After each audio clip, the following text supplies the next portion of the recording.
Pendant ce temps, de l'autre côté, le redoutable instructeur recevait une mission assignée par ses supérieurs. Bien qu'il ignorât la raison de cette tâche, il espérait que tout le monde se montrerait à la hauteur. Le lendemain, ils prirent un bateau pour une petite île. À leur arrivée, Dako Young et Dako Jae furent stupéfaits, leur mission s'avérait être du bénévolat.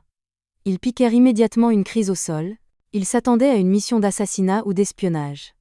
Pas à quelque chose d'aussi puéril, qu'ils avaient du mal à accepter. Soudain, une jeune fille douce et belle s'approcha en entendant le bruit. Elle était enseignante à l'école de l'île, et s'appelait Yejin. Les deux frères jetèrent un coup d'œil. L'instant d'après, ils enfilèrent immédiatement leurs vêtements de travail, et se mirent à travailler exceptionnellement dur. Li-Yuna était pleine de doutes, ne comprenant pas pourquoi le professeur les avait envoyés dans un endroit aussi isolé. C'était à 500 km de Séoul, et l'instructeur les avait avertis à plusieurs reprises de ne pas causer de problème ni de révéler leur véritable identité. Pietro était taciturne, mais semblait préoccupé par ses pensées. C'est alors que deux voyous s'approchèrent, affirmant que l'école devait de l'argent pour la protection. L'oncle de la sécurité de l'école essaya rapidement d'arranger les choses. Vous savez que cette école ne fait presque aucun profit. Elle est si pauvre qu'elle peut à peine payer les factures d'électricité. Frère, accepte ceci pour l'instant. Après avoir dit cela, il tendit un panier rempli de pommes de terre. Les voyous jetèrent l'oncle de la sécurité au sol avec dédain, et le professeur Yejin les regarda avec colère. Vous ne voyez pas que nous n'avons pas d'argent ? Nous survivons à peine grâce aux dons. L'un des voyous se rapprocha, ricanant, professeur, il y a un autre moyen. Avec votre physique, gagner de l'argent serait un jeu d'enfant. Soudain, Dako Young se plaça fermement devant le professeur Yejin. Cependant, à la fin, lui et Dako Jae, les deux frères, furent roués de coups. Même l'oncle de la sécurité était couvert de bleu, tout meurtri et contusionné. Mais Pietro se sentait rassuré par cela. Comparé à leur première rencontre lors du combat contre Park Sang-do, les deux frères avaient effectivement beaucoup grandi. Pietro comprit-kun. Personne vraiment forte a besoin non seulement de force, mais aussi d'un cœur patient et d'une attitude qui ne se vante pas. Il était très satisfait de la performance des frères aujourd'hui. Sous le ciel étoilé brillant, avec des étoiles scintillantes, tout semblait exceptionnellement paisible. Face à ce magnifique paysage, Li-Yuna se sentait anxieuse. Elle pensa aux médicaments que Kim Sung-gu avait donnés à son frère, et se sentait indigne d'une si grande faveur, alors qu'elle ne l'avait jamais remercié formellement. Alors qu'elle était perdue dans ses pensées, Pietro se tenait déjà derrière elle, la surprenant. Ils étaient seuls tous les deux, une bonne occasion de le remercier. De façon inattendue, c'est Pietro qui parla le premier, la remerciant. Il expliqua qu'à l'époque à l'hôpital au nord, il était censé être contraint d'aller sous la tour de l'horloge de l'hôpital. Mais Li-Yuna l'avait intentionnellement dirigé vers la tour de l'horloge à l'extérieur, dans le parc. Même si elle savait que mentir pouvait lui coûter la vie, elle avait résolument caché le fait que Kim Sung-gu avait tué Octopus. Bien qu'elle était terrifiée et qu'elle ait pleuré ce jour-là, elle avait puisé le courage au plus profond d'elle-même pour protéger Kim Sung-gu. Li-Yuna était également confuse et demanda « Pourquoi n'avez-vous pas eu peur du tout à l'hôpital ? J'ai vu beaucoup de tueurs, mais je n'ai jamais rencontré quelqu'un d'aussi fort que vous.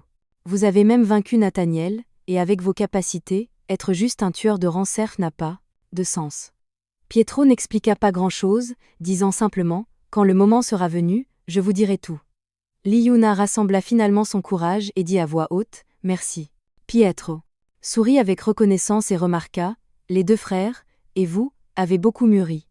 Si c'est le cas, il est temps de rencontrer cette personne. » Pietro se rendit seul au bâtiment académique, où la salle de sécurité était toujours éclairée. L'oncle était à l'intérieur, comme toujours, racontant ses blagues ringardes et s'enquérant du bien-être de chacun. Pietro regarda l'oncle de la sécurité, vivant toujours avec optimisme, et s'apprêtait à partir. Mais alors, l'oncle l'arrêta. « Je sens l'odeur du sang depuis des décennies. Tu crois qu'une piètre comédie peut le dissimuler ? » L'oncle de la sécurité enleva sa casquette, révélant des cheveux argentés. « J'ai réussi à venir ici, silencieusement, grâce aux activités de bénévolat, et je n'ai qu'un seul but en venant ici.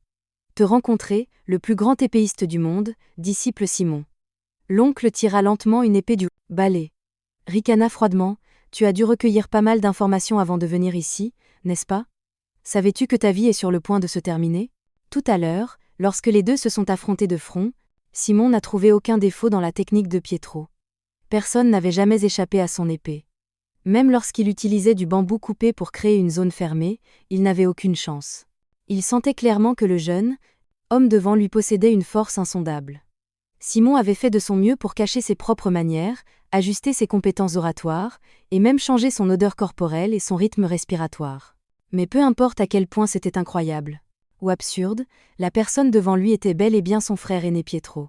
À ce moment, l'homme de 50 ans au visage buriné s'agenouilla devant un jeune homme de 20 ans. Il s'avère que dans sa jeunesse, il avait reçu un entraînement méticuleux à l'épée de Pietro. Et le jeune homme qui semblait avoir inversé son âge était bel et bien Pietro. Lorsque Simon apprit toute l'histoire, il fut encore plus perplexe. Bien qu'il fût heureux de savoir que son frère aîné Pietro n'était pas mort, il ne comprenait toujours pas pourquoi Pietro était venu dans ce village isolé. Avez-vous entendu parler de l'incident de Nathaniel, à l'hôpital au nord ? Simon était certainement préoccupé par cet événement chaotique. Se pourrait-il qu'il ait supposé que tuer Nathaniel ne résolvait pas le problème fondamental ? Parce que ce que je veux éliminer, c'est la gloire. Pietro continua d'expliquer.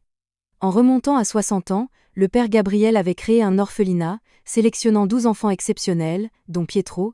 À partir de ce moment, ils subirent un entraînement rigoureux, se battant chaque jour pour survivre, endurant d'innombrables épreuves infernales, juste pour devenir plus forts. Ces 12 disciples devinrent finalement les agents secrets du pays, devenant une force capable d'ébranler le monde en quelques années seulement. Mais un jour, le prêtre ramena un petit garçon, et pour une raison quelconque, décida de l'adopter. Au fil du temps, ce petit garçon commença à convoiter la couronne sur le trône. Il réussit à tuer le prêtre et plaça la couronne sur sa propre tête.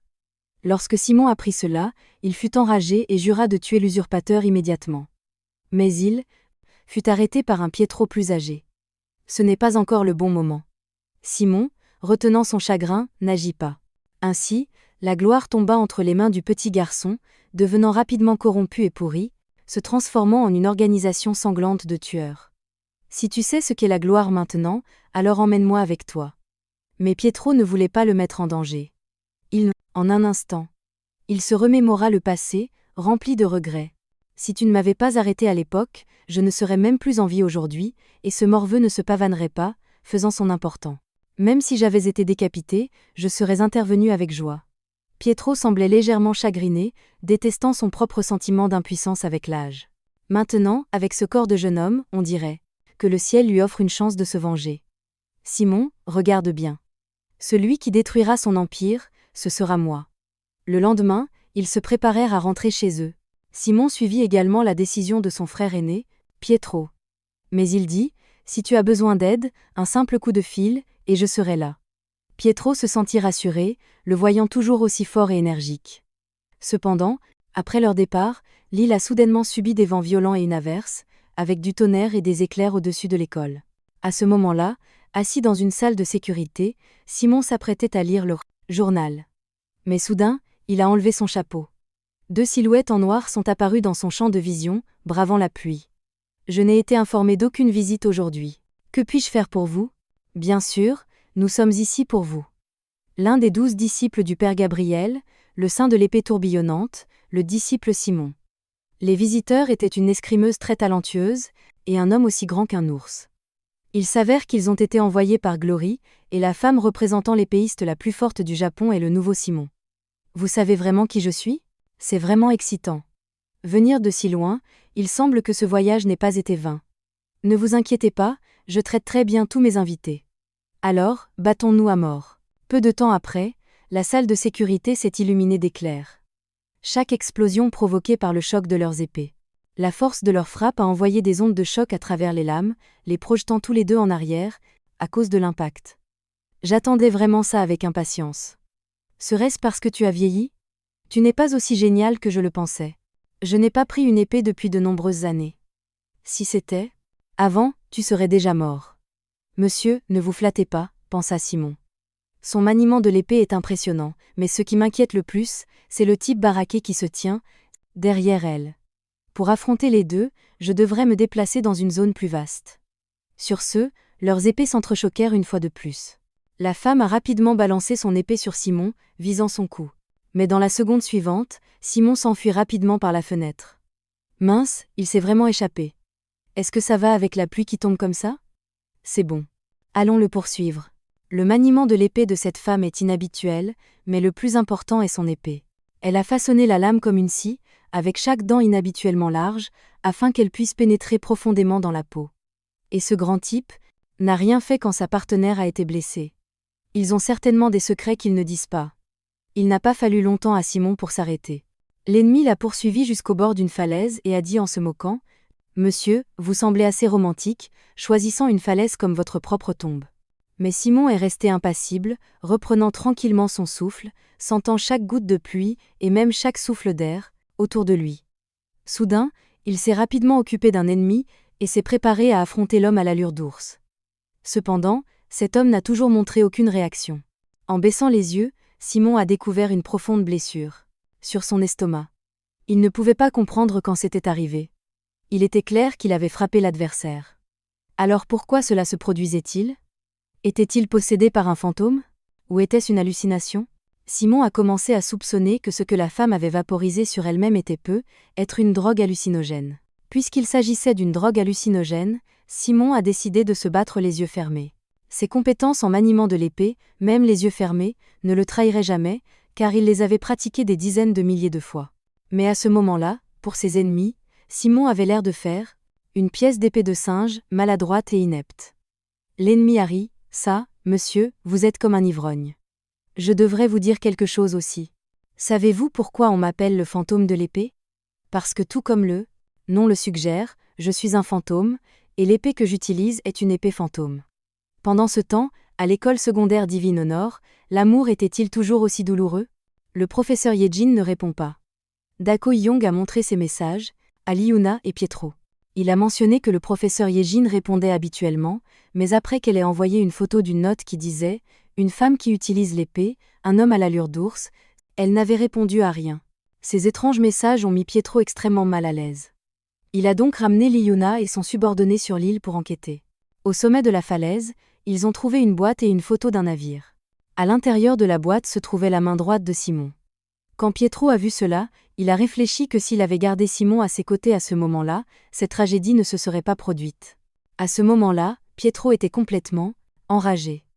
Au loin, quelqu'un a utilisé des jumelles pour les observer, confirmant que la cible avait reçu le cadeau. En effet, il y a un vieil homme, mais il n'est pas venu seul. Il y a une femme et un chien, et un jeune homme. Mais où est passé le jeune homme ? Avant qu'il ne puisse finir, Pietro est soudainement apparu derrière lui arrachant rapidement son téléphone, laissant l'homme stupéfait. « Êtes-vous le nouveau Simon de Glory ? Oh là là, est-ce que je parle à Pietro en ce moment ? Quel plaisir en effet. Je ne sais vraiment pas ce qui vous rend si confiant pour vous en prendre à mes gens. Mais laissez-moi vous dire quelque chose aussi. Vous dites que vous êtes un fantôme, n'est-ce pas ? Eh bien, attendez. Vous serez tourmenté par un vrai fantôme, dans l'agonie jusqu'à la mort. » Le lendemain, un hors-bord a filé sur la mer. Pietro s'était préparé tôt le matin pour partir. Cependant, Liuna était inhabituellement inquiète car l'endroit où il se dirigeait était un navire invisible. Ce navire avait traversé 6 continents et 5 océans, et les identités de toutes les personnes à bord étaient inconnues. Même les noms ou les informations de passeport des membres d'équipage n'ont pas pu être retrouvés. Ce navire était également connu sous le nom de croisière fantôme. Mais Pietro est apparu calme et posé, car il connaissait déjà l'origine du navire. Du shogunat de Kamakura à l'ère moderne, il y a toujours eu un groupe d'assassins au Japon qui a gardé pendant 1000 ans, connu sous le nom de l'âme fantôme errant. Et puis il y avait un groupe qui était autrefois le gang le plus puissant du monde souterrain de Kanto. Mais ensuite, une disparition bizarre s'est produite. Ce jour-là, il célébrait le 60e anniversaire du chef. Et lors du banquet, 2000 personnes sont mortes d'un coup. Et il n'y avait que 2 auteurs. Liuna ne pouvait pas le comprendre, bien qu'il s'agisse d'une affaire de renommée mondiale. Pourquoi a-t-il été classé comme une affaire de personnes disparues ? 2 personnes contre 2000 devrait plus justement être appelé le massacre. La raison en est que, malgré l'ampleur de la bataille qui s'est déroulée sur les lieux, aucun corps n'a été retrouvé sur le site de l'incident. Bien que la police japonaise ait immédiatement émis un mandat d'arrêt contre eux, ils ont disparu mystérieusement, tout comme leur nom l'implique. Cependant, des années plus tard, ces 2 sont apparus en Corée du Sud, réapparaissant comme le nouveau Simon du Glory Club. Liuna était encore isolée en mer. Sans soutien. Tu n'es pas vraiment inquiet ? Pietro ne se souciait plus du danger que cela représentait. Il voulait juste savoir combien de personnes étaient responsables d'avoir versé le sang de son frère. Ces gens-là, ils vont payer le prix. Malgré ces paroles, Pietro n'était pas complètement sans soutien. Dako Young et Dako Jae étaient venus en tant qu'équipe de nettoyage. Et aussi Choi Eun-chan, le président du groupe Daewoo. Vous devez savoir qu'un tel endroit n'est pas un endroit où l'on peut entrer par hasard. Même le président du groupe Daewoo en était gêné.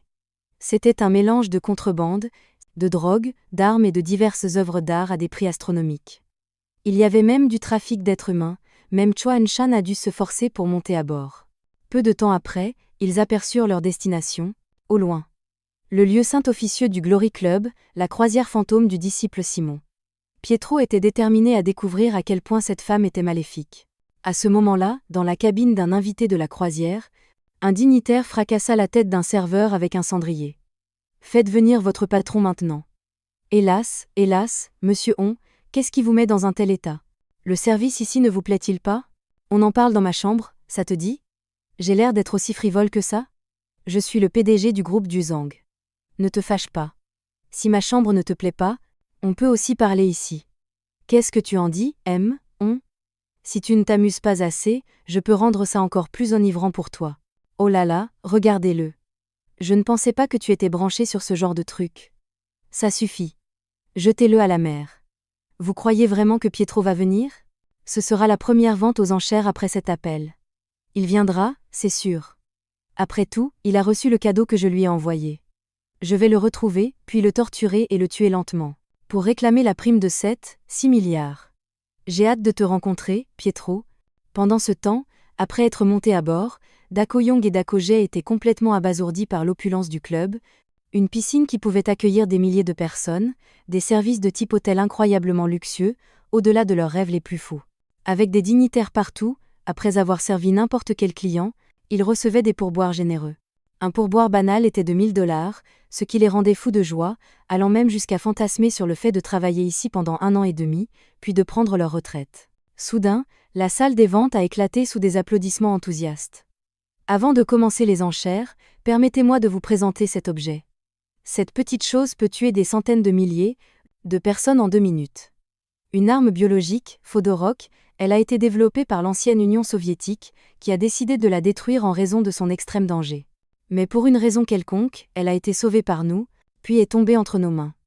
À ce moment-là, un vieil homme tremblait de colère. C'était le plus grand marchand d'armes de Russie, VVIP Viktor Igorov. Je me demandais où elle avait fini. Toi aussi, amène cette femme ici immédiatement. Il vaut mieux ne pas monter là. Oh. Mais la confiance de la nation combattante les a fait ignorer l'avertissement, et ils ont dépassé l'homme et se sont dirigés droit vers la femme.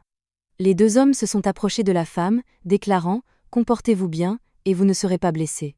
Cependant, soudain, les 2 hommes imposants ont poussé des cris de douleur alors que leurs visages commençaient inexplicablement à fondre. Le public en bas était choqué, et la scène a sombré dans le chaos. Seul Pietro a remarqué quelque chose d'anormal, car il a vu que le grand homme avait subtilement fait quelque chose, quand il les a arrêtés. Les mains de l'homme avaient touché leur visage, et bien qu'il ne soit pas encore clair ce qui avait causé la fonte, c'était certainement lié à cet homme. La vente aux enchères a été perturbée par l'agitation. Désolé d'avoir refroidi l'ambiance. Les enchères pour l'arme biologique, Fodorok, commenceront demain soir avec une mise à prix de 200 millions de $. Et encore une chose, je n'avais pas prévu de le révéler aujourd'hui, mais à cause de ce petit incident, je vais donner à tout le monde un aperçu. Je viens de mettre la main sur un objet de vente aux enchères très spécial, quelque chose qui dépasse l'imagination de tout le monde, encore plus précieux que le Fodorok d'aujourd'hui. J'ai hâte de vous voir tous demain. Veuillez vous assurer d'arriver à l'heure. Simon, où diable es-tu? Après avoir quitté la vente aux enchères, Choi Eun-chan et Pietro prévoient de manger un morceau. Cependant, Choi Eun-chan a commencé à marmonner parce qu'il sentait que la femme était extrêmement dangereuse. Peu importe l'importance des gens à l'extérieur, sur ce navire, il devait l'écouter. C'était l'une des psychopathes les plus extrêmes qu'il ait jamais vues. Alors qu'ils marchaient, une voix familière les a arrêtés. C'était la nouvelle Simon, le fantôme de l'épée de la gloire. Elle a invité avec enthousiasme le président Choi à dîner. Face à cette femme, même le mondain Choi Eun-chan n'a pu que poliment refuser, n'osant pas rejeter catégoriquement sa demande. Cependant, cette femme n'était pas du genre à abandonner facilement et à ne pas obtenir de réponse satisfaisante. Elle ne laisserait clairement pas tomber facilement. Juste à ce moment-là, elle a été écartée par une main, appartenant à Pietro, déguisée en garde du corps de Choi Eun-chan. Le président ne se sent pas bien, et ne peut le faire, que la prochaine fois. Si vous voulez vraiment que quelqu'un dîne avec vous, je serais heureux de vous rendre service. Pietro a alors escorté précipitamment le président Choi dans sa chambre. Face à un tel mépris, la femme était furieuse. Ensuite, elle a sorti son parfum et s'en est aspergé. J'ai effectivement besoin d'un compagnon de dîner, et l'heure du dîner peut être assez longue. Mieux vaut desserrer votre cravate et m'accompagner correctement. Comment pourriez vous me refuser? Tout homme qui me voit devient complètement captivé et incapable de refuser mes demandes. Juste à ce moment-là, Da Ko-young et Da Ko-jae, les deux frères, sont venus à la rescousse. L'esprit confus de Pietro a également commencé à s'éclaircir à ce moment-là. En voyant cela, la femme et son subordonné ont dû temporairement reculer et quitter la scène. Cependant, parce que les frères étaient trop proches, ils ont inhalé trop de parfum, ce qui les a désorientés et les a fait nettoyer les murs avec frénésie. Cela a fait réaliser à Pietro que Simon avait être été mentalement érodé par de telles tactiques. Sinon, avec ses compétences, il n'aurait jamais perdu sa main. N'êtes-vous pas curieux? À quoi faites-vous référence? Une centaine de tueurs brésiliens à Nathaniel qui ont utilisé 100% de sa force. Tous sont morts de sa main. Un homme de près de 70 ans. Comment pouvait-il posséder une telle force? Est-il possible que l'homme ne soit pas du tout Pietro? Cet endroit est différent de l'hôpital. Compte tenu du radar à l'extérieur du navire, et de la possibilité d'un déguisement, ce vieil homme n'est pas sur le navire. Donc, quelqu'un se fait passer pour Pietro? Alors je devrais demander. Je dois découvrir qui il est, et pourquoi il s'immisce dans les affaires de l'organisation. Mais comment comptez-vous entrer en contact avec cette personne? Avez-vous oublié? Nous avons encore cette chose. Cet homme vous a-t-il causé des problèmes? Ou avez-vous peur que je ne tombe amoureuse de quelqu'un d'autre? Bien sûr que non. À ce moment-là, Pietro a enfilé un uniforme de serveur, prévoyant de recueillir des informations sur Simon sur la croisière. Il se souvenait de sa conversation avec Simon. Bien que nous ne soyons pas liés par le sang, tu es la seule famille que j'ai. Si l'un de nous devait mourir, ça aurait dû être moi. Alors, s'il te plaît, ne te blesse pas. Pour Pietro, Simon était aussi sa famille, son seul frère. Par conséquent, il ferait tout son possible, même si cela signifiait tuer des milliers de personnes. Juste pour le ramener, la vente aux enchères s'est déroulée comme prévu, avec tous les regards fixés sur l'événement. Et Pietro savait que c'était maintenant la meilleure occasion de retrouver Simon. Il a presque fouillé tout le navire, de la cuisine à la salle des machines, vérifié tous les toilettes, et a même cherché des compartiments cachés, mais n'a toujours trouvé aucune trace de lui. Par conséquent, le seul endroit possible restant était la salle des ventes. À ce moment-là, la salle des ventes était animée, avec des offres astronomiques annoncées les unes après les autres. Lorsqu'un marteau a frappé, la vente aux enchères a accueilli son dernier article. Un énorme coffre-fort a été amené sur scène, ce qui a fait halter le public. Quel trésor pourrait être si important pour justifier une telle entrée? 7. Tout en parlant, elle commença à tourner le mécanisme du coffre-fort. Au moment où le coffre s'ouvrit, tout le monde fut choqué. À l'intérieur du coffre se trouvait l'ancien disciple du Glory Club, Simon. Ne le regardez pas maintenant. Faible et épuisé, il était autrefois connu comme le plus grand épéiste. Le regard de la femme portait un défi, comme si elle savait que Pietro regardait. Alors, Pietro, tu regardes? La pression monte? Ça devrait suffire à te rendre fou. Alors, sors de ta cachette. Où es-tu? Montre-toi. C'est à ce moment précis que Pietro ne put retenir sa rage intérieure, libérant une intention meurtrière féroce. Instantanément. Cependant, il la maîtrisa rapidement. Bien que ce moment d'intention meurtrière ait révélé sa position, le spectre à l'épée perdit sa trace. Malgré cela, le spectre à l'épée n'abandonna pas. Elle continua de pousser l'atmosphère de la vente aux enchères à son apogée. La vente aux enchères pour Simon va commencer. La mise de départ est de 10 millions de dollars. Pietro était parfaitement conscient que c'était un piège pour le faire sortir. Non seulement cela, mais il ne s'agissait pas seulement de savoir s'il avait les 10 millions de dollars pour enchérir. Lever la main pour enchérir révélerait sûrement son identité en tant que Pietro. S'il choisissait de ne pas enchérir, Simon serait exécuté sur le champ. Autrefois, un disciple de la gloire valait plus qu'une bombe nucléaire. Pourtant, maintenant, la salle des ventes tomba dans un silence inquiétant. Le spectre à l'épée, impatient, attrapa les cheveux de Simon et le railla. « Tu es vraiment une ordure dont personne ne veut plus. » Puis, elle annonça au public en bas, « Si c'est parce qu'il a perdu une main que personne ne veut l'acheter, alors après 5 secondes, je le tuerai. » À ce moment, Pietro était extrêmement anxieux à l'intérieur, réfléchissant frénétiquement à la façon de sauver Simon. Il réprima de force sa colère. Ses mains se serrèrent jusqu'à devenir rouges. Juste au moment où le compte à rebours était sur le point de se terminer, soudain, une voix brisa le silence. 20 millions de dollars. Le président du groupe Daiwa, Choi Eun-chan, signala qu'il achèterait l'ancien disciple de la gloire, Simon, pour 20 millions de dollars, en espèces. Cette action choqua Pietro et stupéfia même le spectre à l'épée. Pourquoi Choi Eun-chan ferait-il cela? Après tout, il était un partenaire commercial de leur patron et aussi l'un des principaux actionnaires du Glory Club. À ce moment, le spectre à l'épée était pris dans un dilemme. Si elle revenait sur sa parole, cela porterait un coup dur à sa propre crédibilité. Ainsi, Choi Eun-chan obtint ce qu'il voulait et réussit à remporter l'enchère pour Simon. Peu après, Simon fut emmené dans une chambre d'amis pour des soins médicaux de base. Choi Eun-chan réalisa que c'était la personne que Pietro voulait sauver. Pietro était reconnaissant pour cela, mais commença aussi à s'inquiéter que Choi Eun-chan ne soit entraîné dans cette crise. Bien que Choi Eun-chan ait affirmé extérieurement qu'il allait bien, il était profondément lié à la gloire et se sentait anxieux quant à la façon de quitter le navire en toute sécurité. Cependant, Pietro apparut calme et posé, rassurant Choi Eun-chan de ne pas s'inquiéter car il avait encore une carte à jouer. Peu après, Pietro attendit dans le hall. Peu de temps après, Dakoyong et Dakojae, les deux frères, apparurent, vêtus de vêtements de marque, brillant de mille feux.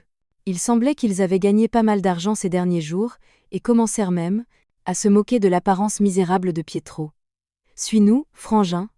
On va te faire profiter de la belle vie. » Cependant, Pietro les arrêta avec une seule déclaration qui les stupéfia. « N'êtes-vous pas venus ici pour devenir des tueurs légendaires comme Pietro ?» Cette déclaration sortit instantanément les frères de leur fantasme, allumant un feu en eux alors qu'ils disaient avec enthousiasme « Dis-nous, frangin, que devons-nous faire ensuite ? Quelque chose de très terrifiant va bientôt se produire sur ce navire, et votre tâche est d'agir en tant que tueur de rang. » Les frères n'hésitèrent pas et se préparèrent immédiatement.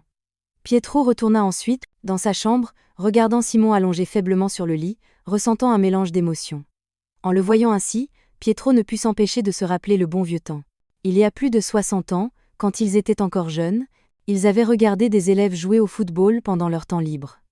Simon avait alors exprimé « J'aimerais pouvoir être aussi simplement heureux qu'eux, portant un sac à dos au lieu d'épée, portant des uniformes scolaires frais au lieu de sentir la sueur.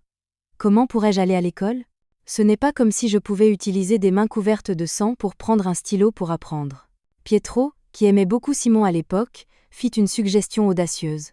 « Je prévois de construire une école qui n'accepte que les enfants pauvres, orphelins et sans-abri. Tu pourrais naturellement aller à cette école pour étudier, et je couvrirai tous les frais de l'école. » En entendant cela, Simon montra un sourire qui avait longtemps disparu. Mais maintenant, Simon était toujours allongé dans son lit sans aucun signe d'amélioration. Pietro se pencha près de lui et lui murmura « Guéris vite. Nous devons encore aller à l'école. Tu me l'as promis. » Cette scène fut tranquillement observée par Choi Eun-chan, depuis l'extérieur de la porte. Pendant ce temps, le spectre à l'épée retourna dans sa chambre, furieuse. Elle ne pouvait pas comprendre le lien entre Choi Eun-chan et Simon qui avait poussé Choi à perturber ses plans. « Tuons-le. Coupez la tête de Choi Eun-chan. Et suspendez-la à l'endroit le plus visible du navire, afin qu'il connaisse le sort de ceux qui s'opposent à moi. Le chiffre d'affaires du groupe D a une importance significative et sans la permission du patron, nous ne pouvons pas le tuer. Il est un rouage essentiel du royaume de la gloire. Votre maître devrait être moi, n'est-ce pas ? Ne vous méprenez pas. Vous ne prenez pas les décisions seul ici. Sur ce navire, je suis Dieu. Je représente tout. Envoyez immédiatement quelqu'un tuer Simon et Choi Eun-chan. De cette façon, le vieil homme Pietro devra se montrer. » Peu après, des coups urgents retentirent à la porte de la chambre de Choi Eun-chan. Choi était perplexe. Il n'avait prévu aucune visite. Pietro expliqua calmement « En fait, j'ai commandé un service de chambre pour vous. » Après avoir parlé, il demanda à Choi d'attendre un instant, puis sortit de la chambre et ouvrit une autre chambre en face du couloir. Cette chambre était remplie de saleté. Il y avait beaucoup de déchets à nettoyer. Vous n'avez pas réussi à être les meilleurs membres d'équipage. De quoi vous moquez-vous ? Jeune homme, nous sommes 20 ici avec des armes à feu. Tu penses pouvoir nous affronter avec ce poivrier ? Tu n'es qu'un simple garde du corps. Sois raisonnable et sauve ta peau.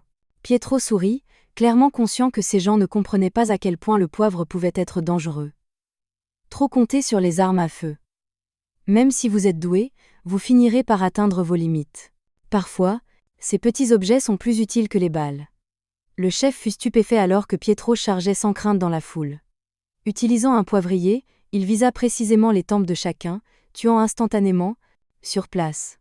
Pietro était sans crainte parce qu'ils avaient eux-mêmes encerclé l'ennemi. S'ils tiraient imprudemment, leurs camarades seraient touchés en premier. S'ils hésitaient, avec la vitesse de Pietro, ils ne pouvaient pas lui tirer dessus avec précision. Il semble que ces enfants soldats sous-estiment complètement à quel point le poivre peut être mortel. Alors que la fumée se dissipait, seule la silhouette de Pietro restait dans la pièce. Une scène intéressante était sur le point de se dérouler. Pendant ce temps, lorsque le spectre à l'épée apprit que les tueurs à gages qu'elle avait envoyés avaient tous été vaincus, elle fut complètement choquée. Comment une personne aussi compétente pouvait-elle être avec Chua-un-Chong ? C'étaient des mercenaires qu'elle avait triés sur le volet. Se pourrait-il que le vieil homme Pietro l'ait toujours protégé secrètement ? Cependant, le chef de la sécurité commença à paniquer. Il apprit par l'interphone. Qu'est-ce ? Était confus. Comment pouvait-il apparaître à plusieurs endroits en même temps ? Il ne pouvait pas avoir la capacité de se cloner. Que tramait exactement ce vieil homme ? Le bateau de croisière était maintenant dans le chaos, les touristes fuyaient, terrifiés, et des corps gisaient partout. Il s'est avéré que tout cela était l'œuvre de Dako Yong et Dako Jae. Auparavant, Pietro leur avait révélé un secret. Cette femme avait inexplicablement tué 2 gardes du corps d'un trafiquant d'armes russe, et cette personne n'avait pas été revue depuis. Ainsi, Pietro en déduisit que le véritable plan de la femme était de tuer tous les VIP à bord du navire. Après avoir entendu cela, hypothèse, les 2 frères réalisèrent soudain. Ensuite, vous devrez vous charger d'un tueur de haut rang. Leur identité pouvant être déguisée en nettoyeur, ils pourraient facilement se déplacer dans différents secteurs du navire, répandant cette nouvelle alarmante. Les frères agirent rapidement, propageant la nouvelle choquante à toutes les oreilles. Les invités informés devinrent tout nerveux. Cependant, cela seul ne suffisait pas à déclencher un chaos complet. Un catalyseur était encore nécessaire. Juste au moment où Pietro tira un coup de feu au plafond, les frères crièrent immédiatement dans la zone la plus fréquentée. « Aidez-nous !» Un grand-père asiatique se bat contre les membres d'équipage. En un instant, tous les touristes à bord du navire de croisière plongèrent dans la panique, fuyant terrifiés. À ce moment-là, le fantôme à l'épée dans le salon entendait diverses rumeurs chaotiques. Certains disaient que l'équipage allait tuer tous les invités VIP. D'autres affirmaient que le célèbre tueur Pietro était déjà monté à bord du navire. Le fantôme à l'épée était furieux, frappant à plusieurs reprises la tête du chef de la sécurité avec un cendrier. « Pietro, espèce de vieux fou, tu ne peux pas mourir en silence ? Déjà un pied dans la tombe, et tu causes encore des problèmes, osant semer un tel bazar sur mon navire. Je vais te tuer, maître. Ne vous fâchez pas. Je vais vous le ramener. Quand êtes-vous devenu si enthousiaste ? Mais ce n'est pas nécessaire. Il se cache toujours dans l'ombre. Mais je crois savoir comment l'attirer. Dehors. Vous n'avez qu'à m'obéir. J'ai pensé à un bon moyen. Avec ça, il ne pourra plus se cacher dans l'ombre. Une arme capable de tuer 200 000 personnes, la chose la plus mortelle au monde. Quel trésor ! Peu après, un gaz toxique commença à se répandre dans les cabines du navire. Pietro fut également choqué de voir cela. Cette folle avait réellement utilisé du photorock. Une simple inhalation de cette arme biochimique pouvait être mortelle en quelques minutes. Si les choses continuaient ainsi, tout le monde à bord du navire, y compris les 2 frères, le président Chua-un-Chong et même Simon, mourrait. Cependant, Pietro resta calme. Il avait survécu à de nombreuses crises similaires auparavant. Pourtant, la plus grande menace maintenant n'était pas le photorock, mais la foule paniquée, poussée au désespoir par le gaz toxique. Il ne pouvait pas prendre de décisions éclairées. Pour sauver ces gens, il devait les diriger tous vers le pont pour leur sécurité. Mais le problème était que Pietro avait déjà fouillé tous les coins du navire en cherchant Simon, et il n'y avait pas d'alarme ou de système de sonorisation à bord. Plus important encore, s'il choisissait de sauver la foule, Simon serait en danger, et Pietro ne pouvait pas sauver tout le monde individuellement. Le flot de personnes fuyant était hors de sa portée. Alors que Pietro était confronté à ce dilemme, il vit une lueur d'espoir. Chua-un-Chong, portant Simon, se dirigeait résolument vers le pont. Savez-vous comment Daea est devenu le meilleur au monde ? Que ce soit la technologie ou les gens, une fois que nous les avons, nous ne les laissons jamais partir facilement. C'est l'un des principes les plus importants en affaires. Alors, laissez-le-moi. Faites ce que vous devez faire.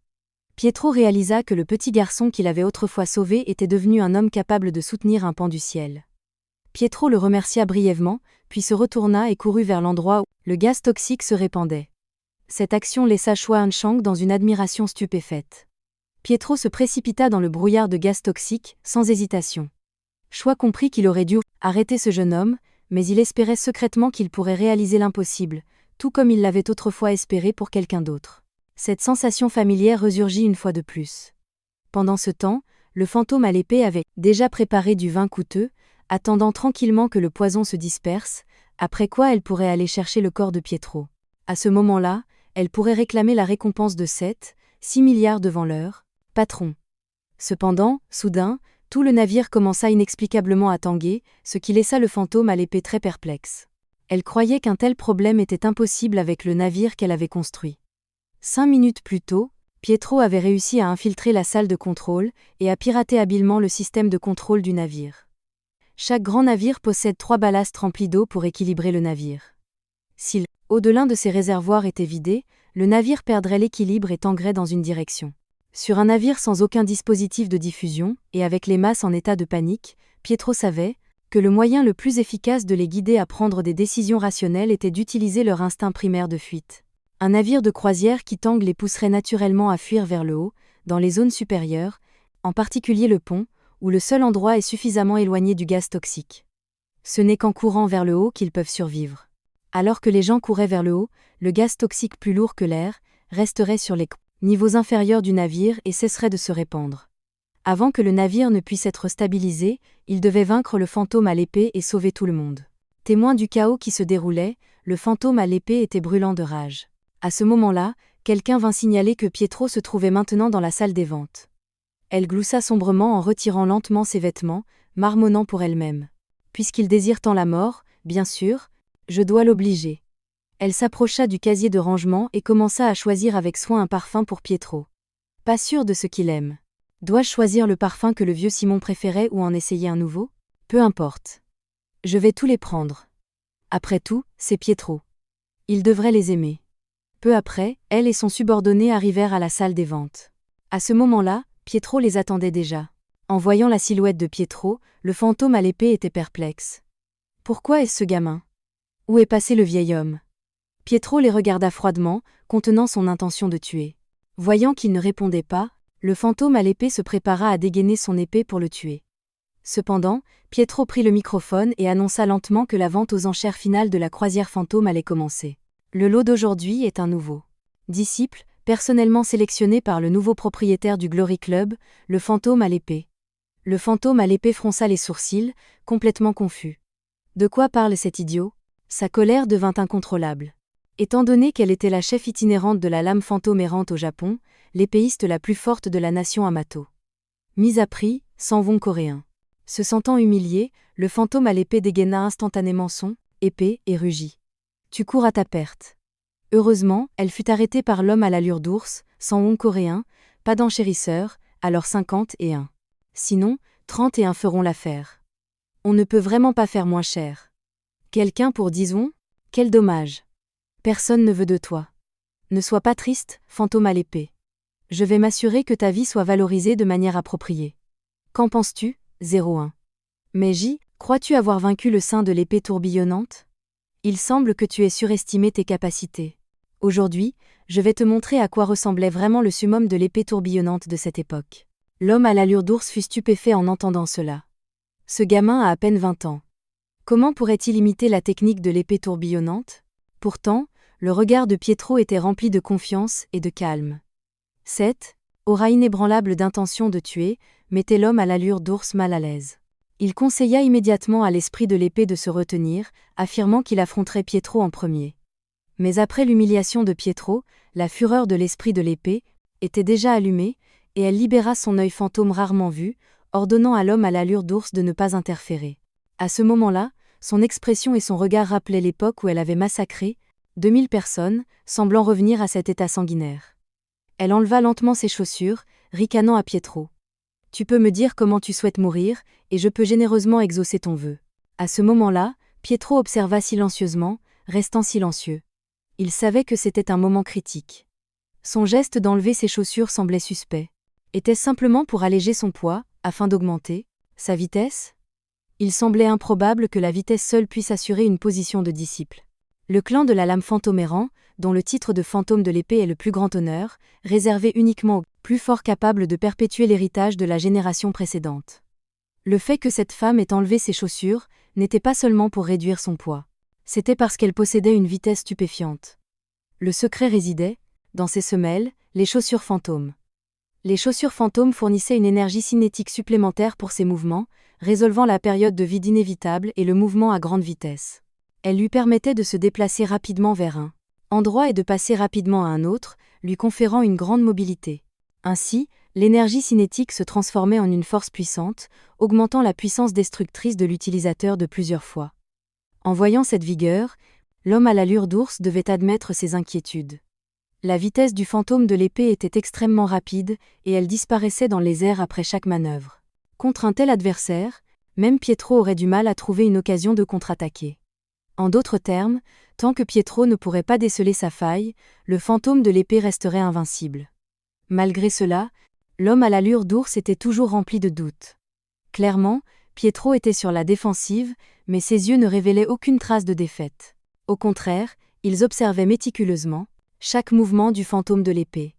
Se sentant mal à l'aise, l'homme à l'allure d'ours a essayé d'arrêter le fantôme de l'épée. Ce gamin est un peu bizarre. Cependant, le fantôme de l'épée l'ignora, repoussant avec colère l'homme à l'allure d'ours, et le grondant à partir de maintenant. N'interfère pas. Reste là et regarde, et ferme ta bouche. Mais Pietro ne le voyait pas de cette façon. Ton action précédente t'a laissé à bout de souffle. Pourquoi ? Ne l'as-tu pas laissé t'aider ? Bien sûr, tu es rapide. Mais comparé à Simon, ce n'est rien de spécial. Il semble que le fantôme de l'épée n'ait rien d'exceptionnel après tout. Face à une telle humiliation et provocation, elle serra les dents de rage. Elle explosa avec une intention meurtrière implacable, chargeant droit sur Pietro. En réponse, Pietro rencontra son assaut avec la technique de l'épée tourbillonnante. Puis, les deux combattants se figèrent sur place, dos à dos dans les positions finales de leurs attaques, comme si le temps lui-même s'était momentanément arrêté. Les pupilles du fantôme de l'épée se dilatèrent, fixant avec incrédulité cet audacieux jeune homme. Alors que Pietro restait calme, n'es-tu pas curieux de savoir comment j'ai réussi à bloquer toutes tes trajectoires d'attaque ? Tu as donné des coups de pied si puissants contre le sol en colonne, gagnant une vitesse inégalée. Mais cela signifie aussi qu'il y a une faille fatale. D'après la direction du son, on peut déterminer où tu vas donner un coup de pied. Cela me dit essentiellement ta direction d'attaque. En d'autres termes, en positionnant simplement mon épée sur la ligne de ta trajectoire, je peux facilement parer tes attaques. Et c'est un cadeau rendu au nom du saint de l'épée tourbillonnante. À ce moment-là, le fantôme de l'épée se débattait dans les bras de l'homme à l'allure d'ours, marmonnant continuellement. Maintenant, immédiatement, tout de suite, fais exploser cette chose. Je dois personnellement démembrer ce morveux insolent. Soudain, avec une forte détonation, le plafond s'est ouvert. Cette sensation était bien trop familière à Pietro. C'était le même parfum envoyé lors de leur première rencontre. Alors que la fumée persistante se dissipait lentement, le fantôme de l'épée révéla un sourire sinistre. « Tu es foutu. » Même si Pietro était là, il n'aurait aucun moyen de gérer ça. Ce royaume est à moi seul. Face au parfum enveloppant, de type hallucinogène, Pietro choisit de ne pas fuir. L'ennemi rit de bon cœur. C'est vraiment un idiot. Quiconque sent ce parfum devient comme un ivrogne, un agneau sur le billot. Et pourtant, ce gamin ne s'enfuit pas. Il reste là, hébété, juste au moment où le fantôme de l'épée se préparait à porter un coup fatal et à mettre fin à sa vie. Elle trouva Pietro se tordant volontairement dans la fumée. Il enleva son gilet et l'enroula autour de sa lame. L'homme à l'allure d'ours ne comprenait pas non plus. Ne devrait-il pas halluciner maintenant ? Le fantôme de l'épée sembla remarquer quelque chose. Se pourrait-il qu'il retienne sa respiration depuis tout ce temps ? Mais même ainsi, tu ne peux pas retenir ta respiration éternellement. Puis, Pietro aspergea sa lame d'une bouteille de liqueur forte. Le parfum sur lequel tu comptais, laisse-moi te montrer à quel point il est impuissant. Pietro fit alors tournoyer la lame enflammée dans l'air, enflammant la fumée chargée de drogue. Le fantôme de l'épée était stupéfait, et l'homme à l'allure d'ours réalisa alors ce qui se passait. Le parfum, une substance molle contenant 60% d'alcool, était hautement inflammable. La première fois que le fantôme de l'épée rencontra ce jeune homme, il avait déjà découvert le secret. Pourtant, le fantôme de l'épée n'abandonna pas. Malgré cela, la salle était toujours remplie d'une grande quantité de fumée parfumée. Pietro planta la lame enflammée dans le sol, et les flammes rugirent instantanément. Le fantôme de l'épée fut déconcerté. Comment est-ce possible ? Pietro n'avait pas jeté la bouteille de liqueur plus tôt pour arrêter les actions du fantôme de l'épée, mais pour remplir le sol de la pièce d'alcool. Il avait mis en place le champ de bataille dès le début, pour transformer la situation à son avantage. À ce moment-là, le fantôme de l'épée, submergé par la rage, se lança en avant avec son épée. Mais maintenant, saignant abondamment, et avec une force et une vitesse réduites, elle ne pouvait plus représenter une menace. Ses limites avaient été atteintes. Mais soudain, ce que Pietro vit ensuite le choqua. L'homme à l'allure d'ours stoppa l'action du fantôme de l'épée avec un coup de main. Perdre une main provoquerait un saignement important, et son hypertension artérielle rendrait la poursuite du combat dangereusement risquée. La calmer était la bonne décision pour le moment. Pietro pensait que l'homme à l'allure d'ours serait son prochain adversaire. Mais au lieu de cela, il se retourna et s'enfuit de la scène avec le fantôme de l'épée, se dirigeant vers le couloir du navire englouti par les flammes. Alors qu'il partait, l'homme à l'allure d'ours était plein de regrets, sentant qu'il n'aurait pas dû la laisser se battre seule. Alors que Pietro, qui avait prévu de mettre fin au combat et de partir, se retrouvait avec un mystère non résolu, l'organisation de la lame fantôme errant. Lors de sa vérification avec Jai-Wen sur leurs identités, Pietro découvrit quelque chose de très étrange. Elle avait tué au plus 2000 personnes. Mais comment pouvait-elle se qualifier comme le nouveau Simon ? Chaque disciple de Glory était plus puissant qu'elle. Plus précieux qu'une arme nucléaire. Elle était totalement non qualifiée pour être une disciple. Pourtant, après avoir examiné des données exhaustives, il constata que ses capacités étaient largement inférieures à celles de Simon. Néanmoins, le nouveau patron de Glory l'avait recruté. Quelle pouvait être la raison derrière cela ? Les soupçons de Pietro furent confirmés lorsqu'il vint. Seul sur le pont du navire, et une silhouette émergea lentement derrière lui. Il s'avéra qu'il était le véritable disciple Simon, nom de code Simon Cagio, rang, disciple. Pietro était perplexe face à ta force. Pourquoi choisirais-tu d'être l'ombre de quelqu'un d'autre ? Tu n'as pas besoin d'être si curieux. Dans ce secteur, ceux qui sont curieux ne font. Cette personne est comme une ombre, n'apparaissant dans aucun registre. Même lors de la précédente bataille avec Nathaniel, Pietro n'avait aperçu que quelques-unes de ses capacités. Maintenant, face à un inconnu, le plus gros problème est qu'il n'a aucune idée de son style de combat, ce qui met une pression immense sur Pietro. D'après le bref échange qu'il vient d'avoir, Pietro est devenu encore plus dubitatif parce qu'il ne comprenait pas du tout cet homme. Sa posture était très basse, ne ressemblant pas du tout au karaté. Bien qu'il ait vécu des dizaines de milliers de batailles, il n'avait jamais vu un humain utiliser ce style de combat. Cachait-il encore quelque chose ? Ou était-ce une technique secrète qu'il ne connaissait même pas ? Bien que ses mouvements soient pleins d'ouverture, cou, poitrine, abdomen, complètement sans défense, son style de combat semblait étrangement artificiel. Cela déconcerta Pietro. Ses actions semblaient totalement dépourvues de compétences de combat, et pourtant il semblait extrêmement compétent. Cette étrange sensation ressemblait plus à l'instinct d'un animal, esquivant les attaques de Pietro dans une posture extraordinairement inhabituelle. Il possédait une perspicacité rare. Dès qu'il voyait une attaque arriver, il décidait instantanément s'il devait bloquer ou esquiver. À partir de ces signes, Pietro réalisa que cet homme était une machine de combat implacable, né comme une bête sauvage remplie de sauvagerie. Après un bref échange, Keijo sentit la force de Pietro, mais c'était tout. Il pensa qu'il n'était pas nécessaire d'utiliser cette chose, bâclée. Comparé à ton talent naturel, tes schémas d'attaque et de défense sont trop simples. Et irréfléchis. Tu ne dois pas avoir beaucoup étudié les techniques de combat, n'est-ce pas ? Pour être précis, tu n'as pas pu les apprendre. C'est vraiment difficile à comprendre. Tu as clairement cette capacité. Pourquoi te caches-tu toujours ? Derrière le spectre de l'épée ? Qu'est-ce qui retient ta nature ? Ou est-ce que tu ne peux rien faire sans ton maître ? Keijo fut également choqué. Pourquoi cet homme connaissait-il ses secrets ? Mais quoi qu'il arrive, il devait protéger le spectre de l'épée. Alors, il se lança, chargeant sur Pietro. Cette action fascina de plus en plus Pietro. Tous les mouvements étaient pleins d'inconscience, mais aussi remplis de créativité. Être qu'il n'avait pas besoin d'apprendre de techniques de combat, car il semblait qu'il ne se sentait jamais menacé par personne, comme un prédateur né, mordant instinctivement le cou de l'adversaire et puis arrachant la tête de la proie. Mais il restait encore une chose qui était inexplicable. Il semblait toujours cacher un secret. Face à ce jeune homme, Keijo était également quelque peu nerveux car il avait visé un endroit depuis le début, ses jambes.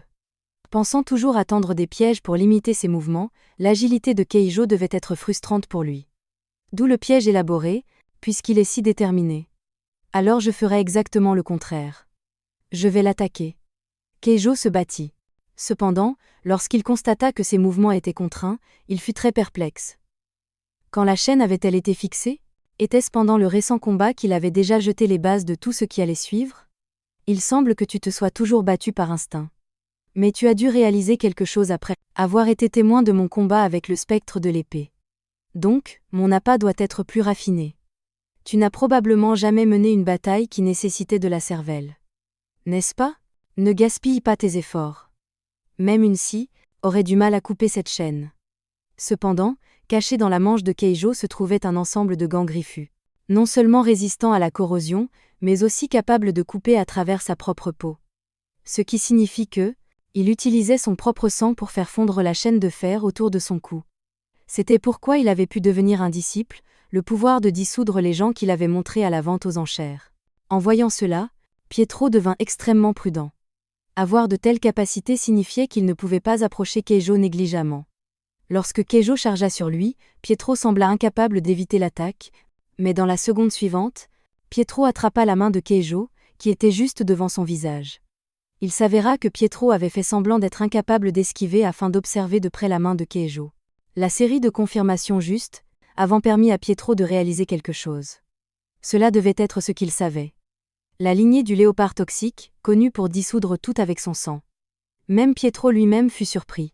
Cette famille avait disparu du monde il y a longtemps. Leurs descendants massacrés. Se pourrait-il que tu sois le seul à avoir survécu? La lignée du léopard toxique, réputée pour sa capacité à dissoudre n'importe quoi avec son sang hautement corrosif, fut anéantie du jour au lendemain. Ceux qui les ont poursuivis jusqu'à l'extinction appartenaient à un clan encore plus célèbre au Japon, le Fantomeran. Mais ils ont laissé un seul enfant en vie, pensant qu'il était amusant de laisser un survivant solitaire en ces temps chaotiques. Cependant, ce survivant solitaire fit preuve d'un talent incroyable au sein du Fantomeran, même blessant accidentellement ses camarades. Il ne comprenait pas pourquoi cela arrivait. Pensant qu'il s'agissait simplement d'un entraînement d'arts martiaux régulier, sa croissance rapide attira l'attention du clan. Ce descendant du léopard toxique, avec son sang acide, ne cessait de devenir plus fort et plus incontrôlable. Le clan pensa à un moyen unique de le maîtriser, en utilisant la légende des marchés aux puces. Une puce peut sauter à plus d'1 mètre de haut, environ 200 fois sa hauteur, mais si on la place dans un bocal avec un couvercle pendant 3 jours, une fois le couvercle ouvert, elle ne sautera plus. Elle croira que c'est sa limite. Ainsi, en freinant sa croissance et en lui fournissant un bocal, il pourrait le contrôler. Après cela, il n'apparut plus dans l'entraînement du clan. Il fut ostracisé et isolé par tout le monde, n'étant pas autorisé à participer à un entraînement d'arts martiaux. En raison de son sang unique, personne ne voulait être près de lui, même face à l'hostilité et aux agressions physiques. Quand il était jeune garçon, il ne comprenait pas pourquoi il ne pouvait pas s'entraîner et grandir comme tout le monde. Qu'avait-il fait de mal? Pourquoi était-il méprisé juste pour être né? Un coup de poing de colère abattit un arbre vieux de plusieurs décennies. Soudain, un oisillon tomba à côté de lui de l'arbre. Voyant sa silhouette solitaire, il l'associa à sa propre solitude et décida de grimper à l'arbre pour le remettre dans son nid. Mais en grimpant, il réalisa que l'oisillon s'était dissous dans sa paume. En voyant cela, il devint encore plus inconsolable. Il s'avéra que personne ni aucune créature ne pouvait s'approcher de lui. À partir de ce moment-là, il réalisa qu'il serait toujours seul, incapable d'être proche de qui que ce soit. Tout le monde le mépriserait et l'éviterait. Alors, puisque tout le monde allait l'éviter et le mépriser, il pourrait tout aussi bien les faire encore plus le craindre. Par la suite, le chef de la 23e génération du Fantomeran, Wazuki Hideaki, réalisa qu'il ne pouvait pas contenir sa croissance. Il décima à lui seul la puissante famille Secondoria, laissant une scène horrible comme le carnage d'une bête. C'était une capacité incroyable, aussi extrêmement menaçante. Il était comme une bête dans la nuit, né pour être un chasseur spectral. Malheureusement, le sang qui coule dans les veines de ce descendant n'appartenait pas au Fantomeran. Cependant, tant qu'il ne dépasse pas son maître, il n'y a pas lieu de s'inquiéter. Dans tout cela, Keijo le savait très bien. Pourtant, il choisit toujours d'être une ombre, l'homme qui protège derrière le spectre de l'épée. Qu'est-ce que tu fabriques? Servir sous la lignée du Fantomeran qui a piétiné ta famille, tu aurais pu établir ton propre ensemble indépendant. Pourquoi te baser? Keijo trouva également cela étrange. Pourquoi ce jeune homme connaissait-il son secret? Ceux qui pouvaient affronter le spectre de l'épée face à face dans ce monde sont peu nombreux, et il ne pouvait pas ignorer de telles personnes. Alors, tu veux vraiment savoir? Alors tu dois me vaincre, pour le découvrir. L'attaque de Pietro visant le menton de Keijo était juste, mais de telles attaques maladroites n'eurent guère d'impact. Keijo pouvait encore se retourner et contre-attaquer car les attaques manquaient de force suffisante. Si Pietro augmentait sa force, son propre saignement deviendrait une arme contre lui. Il semble que sans neutraliser sa toxine, Pietro ne pouvait pas gagner. Que devait-il faire ensuite? Dis-moi juste où se trouve Pietro, et je te laisserai partir. Tu crois que personne ne peut te combattre? En voyant la scène devant lui, Keijo était complètement bouche bée. Tu plaisantes, là? Mais Pietro restait calme et posé. Une blague? Impossible. Je me bats sérieusement contre toi, et tu n'imagines même pas que cette serpillière sera l'arme qui mettra fin à tes jours. Est-il devenu fou? Pensa Keijo, sachant pertinemment que ses griffes invincibles pouvaient pulvériser n'importe quoi en bois instantanément. Tu croyais qu'utiliser une arme à distance te donnerait un avantage significatif? Une fois touché, tu comprendras la logique derrière tout ça. Keijo devint extrêmement prudent. Bien qu'il ne comprenne pas la fonction potentielle de la serpillière, il était certain d'une chose. Pietro se battait toujours avec son cerveau, comme aux échecs, planifiant plusieurs coups à l'avance. Ainsi, la serpillière cachait forcément un secret qu'il ignorait. Effectivement, Pietro commença à attaquer à distance, balançant la serpillière si rapidement que Keijo avait du mal à s'approcher facilement. Cependant, ses attaques n'infligeaient aucun dégât fatal. Par conséquent, Keijo décida d'abandonner la défense et chargea frontalement, puisqu'un simple contact de sa part signifierait la mort de Pietro. Cependant, le geste trop confiant de Keijo fit exactement le jeu de Pietro. Pietro enroula rapidement la serpillière autour des courtes griffes de Keijo, puis tordit brusquement la serpillière, cherchant à piéger son arme. Néanmoins, cela n'affecta presque pas Keijo. Une chose pareille, il pouvait facilement la défaire d'un simple mouvement de la main. Face à l'attaque féroce de Keijo, Pietro restait calme et impassible, tandis que Keijo se sentait profondément sous-estimé. Il leva ses courtes griffes et chargea violemment. Cependant, Keijo tomba inexplicablement au sol, suivi de cris de douleur. « Qu'est-ce que tu as fait ?» Pietro regardait la scène se dérouler comme si tout était conforme à ses attentes. Il savait que les capacités de Keijo étaient terrifiantes, non seulement empêchant tout contact rapproché, mais nécessitant également une vigilance constante pour éviter tout contact avec son sang. Une fois touché, cela signifierait une mort certaine pour lui.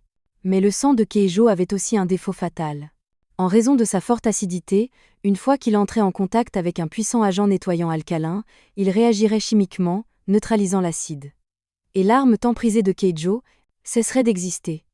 Endurant la douleur dans ses mains, Keijo comprit enfin. Ce gamin a donc utilisé la serpillière tout à l'heure pour enduire mes mains d'un puissant détergent alcalin. Malgré la perte de l'avantage de son sang, Keijo croyait toujours pouvoir continuer le combat. Après tout, il possédait toujours cette réactivité sauvage. À ce moment-là, Pietro fut choqué par le spectacle qui s'offrait à lui, et Keijo fut ainsi interrompu dans son action. Sword Ghost s'approcha du champ de bataille, traînant son corps fatigué. Pietro pensa que si elle voulait vraiment sauver sa vie, elle aurait dû partir plus tôt. Mais Sword Ghost ne cessait de murmurer. « Je dois le tuer. » Pourtant, elle ne pouvait même pas tenir une épée. « Madame, ça va? Ne vous avais-je pas dit de rester sur le bateau? Que faites-vous ici? Cela ne fera qu'empirer les choses. Tais-toi. Je vais le tuer. Je t'ai promis qu'une fois que ce sera fini, nous partirons. Laissez-moi faire. Je peux trouver Pietro, moi aussi. Je dois le faire. C'est moi qui dois accomplir cela. Les gens doivent obéir à leur maître. Madame, attendez une minute. S'il vous plaît, reprenez vos esprits. Ouvrez les yeux. En y repensant, j'ai toujours eu envie de franchir cette immense porte pour quitter cet endroit. Parce qu'une fois dehors, il n'y a plus l'atmosphère oppressante du clan. Mais la seule raison pour laquelle je ne peux pas partir, c'est à cause de Yuka. Grand frère, ces fleurs ne sont-elles pas jolies? Ces fleurs sont vraiment parfumées. Viens les sentir. Avec toi, l'air est chaud, et même la vie est pleine de sens. Le parfum de ces fleurs étouffe ma haine, ma solitude et mon chagrin. Et même les distinctions de statut et de noblesse semblent disparaître. Madame, vous ne devriez pas m'appeler grand frère. Ce n'est pas grave. Vous êtes plus grande que Yuka. Grand frère. Vraiment. Ne m'appelle pas comme ça. Je ne veux pas. Vous êtes plus âgé. Grand frère, Keijo. Mais le bonheur est toujours de courte durée. À cause des raisons de statut, les distinctions ne sont pas reconnues, ce qui me vaut d'être sévèrement battu.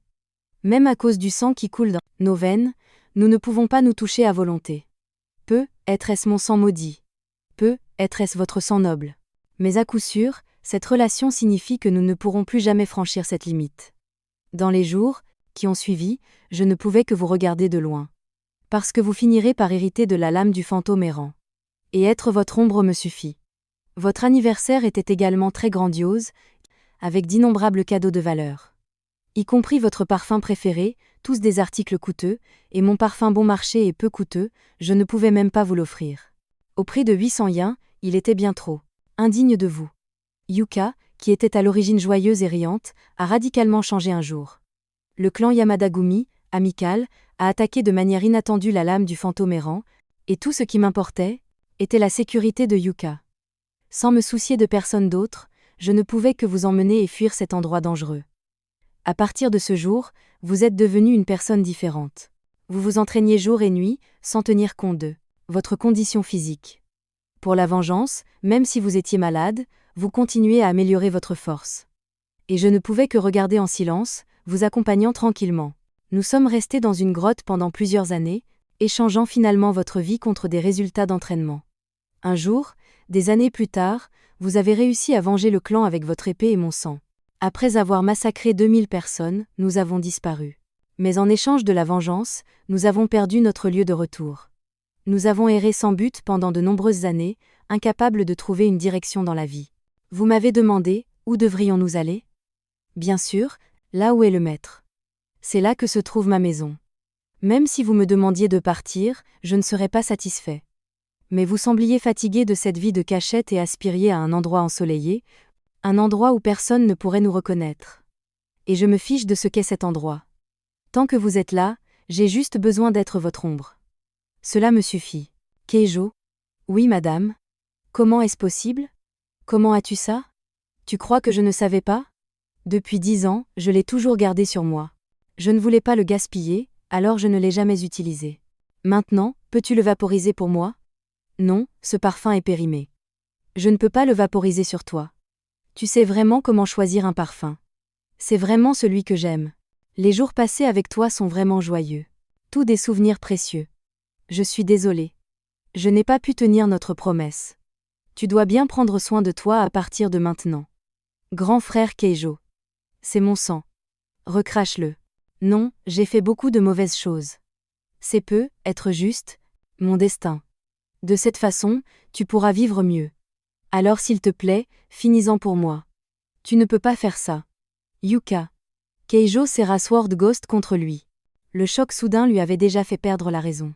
Il se leva soudainement, se lacérant la poitrine avec ses mains. Du sang acide s'écoula. Face à l'assaut bestial de Keijo, Pietro ressentit également de la peur et de l'appréhension. Parce que maintenant, Keijo ne se contentait pas de se battre. Son imprudence, ne tenant pas compte de sa propre sécurité, n'avait qu'une seule raison. Il se fichait complètement de savoir si impossible pour Pietro de s'approcher, et combiné à son état de rage. Cela rendait la situation exceptionnellement délicate. Soudain, Keijo fut stupéfait lorsque plusieurs extincteurs volèrent autour de lui. Immédiatement après, Pietro lança plusieurs chariots de chambre d'hôtel, qui tranchèrent rapidement les réservoirs des extincteurs. Les extincteurs explosèrent juste à côté de Keijo. L'intention de Pietro n'était pas de créer de la fumée pour bloquer la vue de Keijo, mais de faire en sorte que la poudre sèche des extincteurs adhère à Keijo, obtenant ainsi un effet hémostatique. Keijo se remémora tous ceux qu'il avait combattus auparavant, dont les dernières expressions trahissaient une volonté de combattre perdue. Cependant, l'homme en face de lui était différent, ne montrant aucune peur, comme si son talent et son sang n'avaient aucune importance pour lui. Keijo, allongé sur le sol, ne comprenait rien de tout cela, comme une mouche confuse face à un adversaire aussi redoutable, qu'il soit lié à Pietro ou au Club Glory. Ce jeune homme doit être au-dessus d'un rang, encore plus redoutable qu'un disciple. Si quelqu'un possédait une telle force, il le saurait certainement. Alors, qui est-il exactement ? Mais qu'est-ce que le savoir changerait ? Sa vie lui semblait désormais totalement inutile. Tue-moi, c'est tout. Pourtant, Pietro le prenait pour un simplet. N'as-tu jamais réfléchi à la raison pour laquelle le clan Amitagumi attaquerait le Ghost Blade errant ? Tout cet incident, du début à la fin, était un plan machiavélique de Glory. En entendant cela, les yeux de Keijo s'écarquillèrent. Que veux-tu dire ? Il y a plus de 10 ans, le nouveau chef de Glory a commencé à chercher des candidats pour remplacer les 12 anciens disciples. Le plus notable d'entre eux était le Ghost Blade errant, qui régnait sur le Japon depuis 1000 ans. Il était attiré par le clan et voulait en prendre le contrôle. Cependant, le chef de clan, fier et puissant, a résisté et a refusé ces exigences déraisonnables. Pour quelqu'un qui visait à établir le royaume de Glory, personne ne pouvait l'arrêter. Ainsi, après avoir quitté le Ghostblade errant, il s'est rendu directement à la résidence du chef du clan Amitagumi, utilisant le clan Amitagumi pour anéantir le Ghostblade errant. Penses-tu que vous deux, alors enfants, auriez pu échapper si facilement à ce massacre? Par la suite, comme il l'avait prédit, vous avez massacré tous les membres du clan Amitagumi, votre but est votre vie perdue. Il vous a proposé de devenir disciple de Glory. En conséquence, il a pris le contrôle des lignées du Ghostblade errant et du clan Toxic Léopard, et vous êtes devenu la véritable ombre derrière le fantôme de l'épée. Bien que tout cela soit incroyablement cruel, c'est la dure vérité. Keijo avait du mal à croire tout cela. Comment pouvait-il croire les paroles tordues de Pietro? Remarquant les doutes de Keijo, Pietro dit « Si tu ne le crois pas, pourquoi ne pas demander à ton chef, Raphaël ?» En entendant le nom de Raphaël, Keijo fut complètement choqué. Raphaël était en fait le nom de code de leur chef, celui qui leur avait donné les colliers de disciples. Bien qu'il n'ait jamais voulu, le collier lui-même, croyant que le monde ne pouvait pas avoir deux fils, et qu'il ne pouvait servir que le fantôme de l'épée, Raphaël avait nommé le fantôme de l'épée à ce poste, afin que Keijo puisse continuer à servir en tant que maître. Compte tenu de ces indices, si tout cela avait été orchestré par Boss Raphaël, alors ce que le jeune homme disait pourrait être vrai. Quel genre de vie lui et Yuka avaient-ils vécu au fil des ans? Il voulait juste que Yuka soit heureuse. Être à ses côtés lui suffisait, mais s'il avait accepté le poste de disciple de Glory et n'avait pas toujours été aux côtés de Yuka, vivait-elle toujours heureuse? Était-elle toujours à un âge comme une fleur, profitant de la chaleur du soleil? Raphaël, tu es vraiment sans vergogne, ruinant si facilement la vie de quelqu'un, n'est-ce pas? Face au Keijo chargé d'émotions, Pietro conseilla, toute cette colère ne fera que te causer plus de douleur. Cela ne fera qu'accélérer ta rencontre avec le roi des enfers. Sentant la bonne volonté de Pietro, Keijo révéla également, tes amis sont sur le point de faire face à un danger. Les pirates que nous avons envoyés pour assassiner les masses sont déjà à bord, chacun armé d'armes à feu sophistiquées. Ce navire sera bientôt englouti par les flammes. Tu ferais mieux de te dépêcher et de les sauver. Pendant ce temps, le navire était déjà dévoré par le feu. Dakoyong, Dakoge et Dakoge s'occupaient de faire partir les masses sur des canaux de sauvetage. Cependant, un son soudain interrompit leurs efforts. Les personnes qui approchaient étaient les pirates somaliens soigneusement sélectionnés par le fantôme de l'épée. Face à ces ennemis bien équipés, les frères étaient impuissants. De plus, il y avait une personne très importante à bord, le président Choi Eun-chan. Malgré l'avertissement de Keijo, Pietro ne semblait pas inquiet. Sachant qu'il y avait un tueur de premier plan en garde là-bas, l'ancien disciple, Simon. Il y a des décennies, Pietro avait demandé à Simon, quel est le moment le plus mortel pour un épéiste? C'est quand ses mains deviennent faibles, incapables de tenir l'épée plus longtemps. Que ferais-tu si tu perdais ta main droite la plus habile? Plus tard dans la soirée, Pietro entendit des rumeurs selon lesquelles Simon était absolument fou. Quand il entra dans la pièce du fond, il fut complètement choqué par la scène. Simon avait, en fait, brisé sa propre main droite, pour entraîner son maniement de l'épée avec sa gauche. Pour s'adapter aux situations soudaines, Pietro se précipita pour demander « Pourquoi aurais-tu besoin de te casser le bras pour t'entraîner? Si ce n'était pas, vraiment cassé, je ne pourrais jamais m'adapter complètement. L'instinct du corps ferait naturellement bouger la main droite, ce qui n'atteindrait jamais les résultats que je voulais. Un jour, je compléterai l'épée tourbillonnante avec seulement ma main gauche. » Même Choi Eun-chan fut choqué par la scène. Normalement, tirer nécessite un doigt pour appuyer sur la gâchette, et un épéiste a besoin de mains pour saisir la lame, mais Simon a brisé ces normes. Après cela, tous les gens sont partis en toute sécurité, et le deuxième bastion de Glory, les équipages fantômes, a complètement coulé, 3348, le nombre total d'îles en Corée. Être capable de localiser la cachette de Simon, et une zone reculée en dit long sur leur capacité de renseignement, l'incident sur le navire fantôme atteindra bientôt Raphaël, qui d'ici là grincera sûrement des dents de colère. Mais ne vous inquiétez pas, Raphaël, attends juste, car la vraie bataille ne fait que commencer. Quand il retourne au sous-sol de Jailin, Simon est perplexe face à la situation de Raphaël. L'hôpital d'honneur et les équipages fantômes, ces deux bastions, ne sont pas aussi simples qu'ils n'y paraissent. Jailin est affligée parce que le véritable objectif de Raphaël est de tuer Pietro, une figure symbolique des disciples, représentant une grande menace pour le Club Glory. Auparavant, À l'époque de la cathédrale divine, les 12 disciples étaient formés par le Père Gabriel, non pas comme des tueurs impitoyables, mais comme des forces spéciales pour apaiser les guerres. Quand la douleur et le chaos du monde furent apaisés et que la paix approchait, le Père ordonna la dissolution des 12 disciples et leur retour à la vie ordinaire. Mais le fils adoptif du Père, Raphaël, était insatisfait. Il trouva, le Père Gabriel croyant que l'entreprise pouvait croître et même se mondialiser, et que les 12 disciples ne devraient pas être dissous. Le Père croyait que les disciples étaient les frères et sœurs de Raphaël, pas des tremplins pour qu'il atteigne le sommet.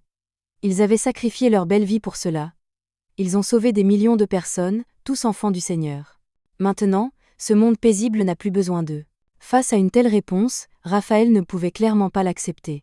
Il a déversé sa colère sur la statue, croyant que laisser Glory grandir était vraiment la volonté de Dieu. Par la suite, il tua le Père Gabriel, prit avec succès le contrôle du club Glory. En prenant le pouvoir, Raphaël agit immédiatement, transformant le halo accumulé par l'orphelinat d'honneur et le transformant en une organisation de tueurs, le club Glory. Il sélectionna ensuite 12 jeunes du monde entier pour remplacer les disciples vieillissants. Raphaël prévoyait d'étendre l'entreprise à l'échelle mondiale, visant même le contrôle mondial. Pour y parvenir, il devait tuer le pilier spirituel des disciples, même le pilier de toute l'industrie. Plus encore, Pietro avait ramené Keijo à leur base secrète. Face au bavardage incessant de Liuna, 2 disciples l'emmenèrent directement. Bien qu'il ne soit pas mort, il était gravement blessé. Maintenant, il avait besoin de bien se reposer. Soudain, une forte détonation retentit dans la pièce. Liuna ne comprenait pas comment il pouvait se rétablir si rapidement après avoir perdu autant de sang. Quand ayant ouvert la porte pour voir, Keijo avait disparu depuis longtemps. Il était illogique qu'il se relève si vite après tous les tranquillisants administrés pour arrêter le saignement. Il a dû aller là, bas, ça ne peut être que là, bas. Pendant ce temps, dans la vaste salle de réunion du Club de la Gloire, le vaisseau fantôme a coulé. Je pense que c'est Pietro qui a fait ça. Mais il n'y a aucune trace de lui. Avant, il se montrait. Mes disciples, que pensez-vous que nous devrions faire? Serait-ce l'épée fantôme? Oh non, devrais-je dire que Keijo a été vaincu? Pietro est-il vraiment si puissant? Ce vieil homme est vraiment fascinant, c'est intéressant. Un mourant peut être si capable. Vous n'avez pas peur? Ne vous fiez pas seulement à la génétique pour améliorer votre corps. Essayez d'abord d'améliorer votre force. Tais-toi si tu ne veux pas être brutalement mis en pièces. Tu dois? Moins moldu. Les gens peuvent-ils devenir plus forts juste en parlant maintenant? Vous aussi, vous percez un trou dans la tête vous ferait-il taire un moment? Bon, maintenant qu'on s'est salué, parlons. Mes disciples, vous êtes tous des figures de proue dans le monde. Mais pourquoi n'arrivez-vous pas à attraper un vieil homme? À ce moment-là, les portes du hall d'exposition ont été violemment arrachées. C'est une façon intéressante de frapper. Keijo, tu es toujours vivant. C'est génial. J'ai entendu les nouvelles concernant Yuka, c'est vraiment dommage. Mais Keijo, parle-moi vite de Pietro. Cependant, Keijo n'a pas répondu, mais a regardé Raphaël avec colère. Il se demandait si cet incident était vraiment vrai. Face à la question de Keijo, Raphaël n'avait absolument aucune idée de ce qui s'était passé. Keijo a demandé la raison, derrière l'anéantissement de la lame fantôme errante. Tout cela est arrivé à cause de toi. Tu devrais en assumer l'entière responsabilité. Si tu avais accepté le poste de disciple, naturellement dès le début, rien de tout cela ne serait arrivé. Keijo était furieux et ne pouvait plus retenir sa colère.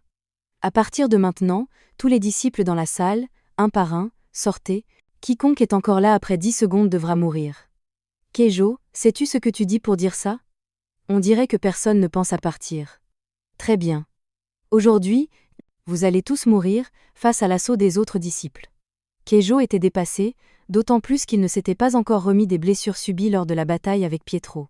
Cependant, un homme à lunettes a facilement intercepté les deux, laissant Keijo épuisé par une trop grande perte de sang, maintenant incapable d'affronter autant de disciples à la fois. La vengeance de Yuka n'était toujours pas assouvie, et maintenant il ne pouvait que se retirer pour se regrouper et planifier davantage. Ce type se contente de saluer et de partir. Devrions-nous le poursuivre et le tuer? Laisse-le partir. À son âge, il a encore le tempérament d'un enfant. Je crois que nous le reverrons bientôt. Cependant, maintenant nous pouvons être sûrs d'une chose. Keijo et Pietro n'ont eu aucune interaction, alors comment Pietro a-t-il connu les affaires de l'épée fantôme? Et tous les détails des événements? Selon les spéculations, il doit y avoir un gros bonnet qui l'a aidé. Tout comme quelqu'un sur la liste des passagers du Ghost Cruise, le nom de Choi En-chang n'apparaissait pas, Mais quelqu'un a dit avoir vu le patron du groupe Daya sur le navire. Pourquoi est-il monté à bord de ce navire sans rapport? Il m'a dit qu'il partait en voyage d'affaires. Ou était-ce lui qui a aidé Pietro? Laisse tomber. Laissons tomber, car j'ai juste besoin d'une armurerie de toute façon, et je peux la remplacer. Qu'en penses-tu, disciple Johan? Le lendemain, une vidéo avec un nombre élevé de vues est mystérieusement apparue en ligne. Sur le bâtiment du groupe Daya, 7 lettres anglaises sont apparues Johan. Pietro et d'autres regardaient également cette vidéo. Jeline a déclaré qu'un comportement aussi fou ne pouvait être l'œuvre du tueur de rang S de Glory, disciple Johan. Il a assassiné l'ancien disciple Johan, également connu sous le nom de Johan.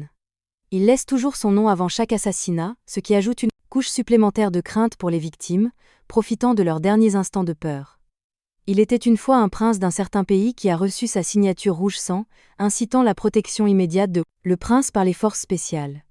Pendant ce temps, l'ancien disciple Johan a également participé à cette opération à 59 ans, avec un record de participation à 359 missions d'assassinat. Maintenant un taux de réussite de 100%, il a assuré au prince que l'opération serait terminée rapidement. Johan était juste à côté de lui, mais ce mouvement n'a pas blessé Johan. Johan a découvert que l'aura sous cet uniforme militaire était différente des autres. Johan avait tué les membres de l'escouade d'origine, s'était déguisé près du prince et attendait le bon moment pour frapper.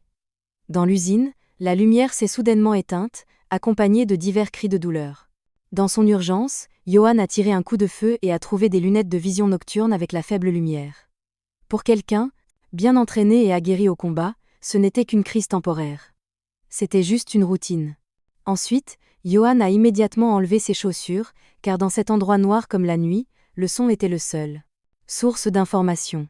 Il a fait cela pour empêcher l'ennemi de localiser sa position.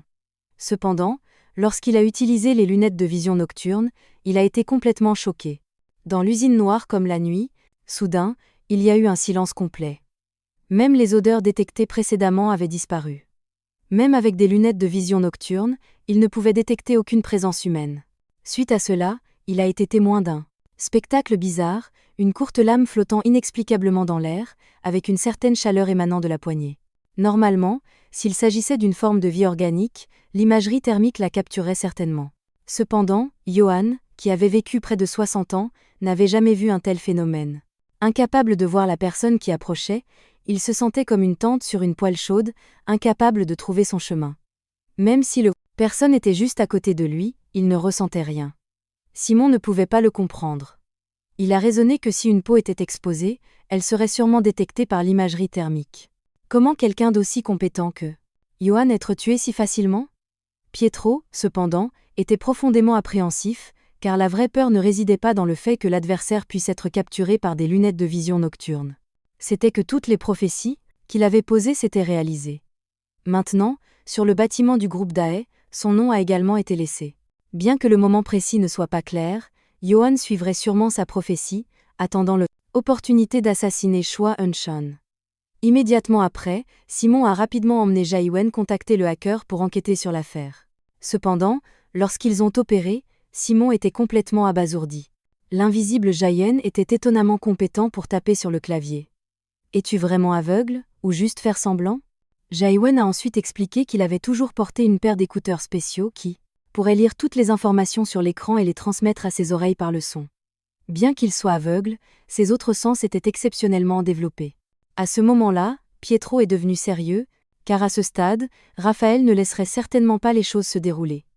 Même les anciens disciples pourraient être en danger, car ils essaieraient tout pour les trouver, puis les éliminer. Par conséquent, Simon doit agir. Tu dois les trouver avant que l'un de nos frères et sœurs ne soit blessé, et leur rappeler d'être en alerte. Bien que Simon s'inquiétait toujours pour la sécurité de Pietro en raison de son identité très visible, ils ne pouvaient pas agir ensemble. De là, Simon entreprit le voyage pour retrouver les anciens disciples. Pendant ce temps, Jae-wen et Pietro n'osèrent pas tarder, arrivant aux côtés de Choi Eun-chan. À ce moment-là, Choi Eun-chan transpirait abondamment, incapable de manger ou de dormir. Après que Pietro ait brièvement, après avoir exposé la situation à Jae-wen, une question persistait dans son esprit. Pourquoi avoir choisi Kim Sung-gu de Glory? Logiquement, on aurait pu trouver quelqu'un de plus compétent. Choi Eun-chan explique quoi que, bien que Kim Sung-gu soit lié à Glory, sa position était totalement opposée à celle de Glory. Et surtout, Raphaël, le patron actuel de Glory, n'appréciait pas les personnes ayant des liens profonds avec le père Gabriel. Ce conflit était inévitable, et le but de Raphaël était de prendre le contrôle du groupe Daiwa.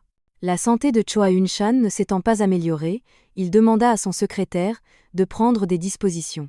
Le secrétaire, qui avait entendu parler des exploits de Yohan, savait que ses compétences en matière d'assassinat étaient considérées comme les meilleures au monde, non seulement ne échouant jamais, mais aussi célèbre pour ses méthodes brutales. Ainsi, elle arrangea les choses avec des personnes désireuses de coopérer avec Kim Song-gu. Ils firent appel à la plus célèbre équipe de sécurité d'Europe, Escudo. Il se disait le bouclier le plus solide d'Europe, où même un moustique essayant d'entrer se ferait frapper 2 fois. C'était sans doute la meilleure équipe qu'ils pouvaient trouver, et à leur tête se trouvait leur capitaine, Costa. Costa était connu pour ses tactiques solides, et il apporta également un cadeau à Pietro. Pietro l'accepta nonchalamment. Pas besoin d'être aussi formel. Je ne suis que le garde du corps du président. Détends-toi un peu. Cependant, Costa n'était pas optimiste quant le jeune homme en face de lui. Surtout, ne retenez pas Escudo. Pendant ce temps, dans le centre de contrôle de sécurité du groupe Daiwa, Lee Yuna et Alexander Making surveillaient également de près la surveillance vidéo. Des centaines de personnes patrouillaient dans tout le bâtiment. Pas même une mouche ne pouvait entrer. Il y avait plus de 100 caméras sans angle mort. Cependant, malgré cela, les agents de renseignement européens transpiraient abondamment dans la pièce climatisée à 16 degrés.